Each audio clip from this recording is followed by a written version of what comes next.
You are correct. In the recent VGC Yokohama, the Pokemon Championships, they were warned about the hack checks weeks before the tournament started. The problem here is that many people entered using teams that they thought were legit, but turned out to be hacked. Because these championships allowed Pokemon from prior gens, which was not something that is very common, many competitors used Pokemon that they had from older Pokemon games. Pokemon that they've been training for 2 years, 5 years, 10 years. Because it's a lot easier to take a Pokemon you already have and use Scarlet and Violet's ability to alter their stats than it is to catch a whole new Pokemon fresh. The problem is trading is a major part of Pokemon, and there is no tool within official Pokemon games to allow you to check if your Pokemon is hacked. So these people who thought that they were playing completely legitimate teams, raising their Pokemon in completely legitimate ways, were disqualified because a Pokemon they traded for was hacked. And they had no way of knowing that. That's one of the reasons why people who are interested in epidemiology are studying this right now. It's showing how something can spread without your knowledge of it. So there's a solution. The solution, like I said before, is complete isolation. Make your team totally from scratch.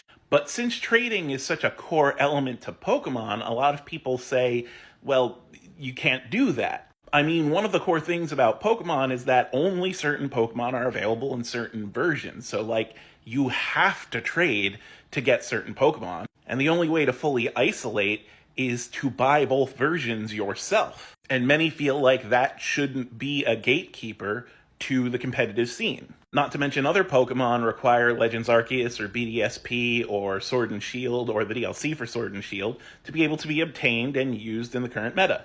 Now, usually there are essentially professional Pokemon breeders out there who you can just trade for and not have to buy all these games. That's why trading is part of Pokemon. But now, trading is unsafe because, again, there's no way to tell if your Pokemon is hacked or not. Which means that the VGC has essentially said, we are not allowing people to trade when it comes to creating their teams, which a lot of people are upset with. Trading is often looked at as a core part of Pokemon.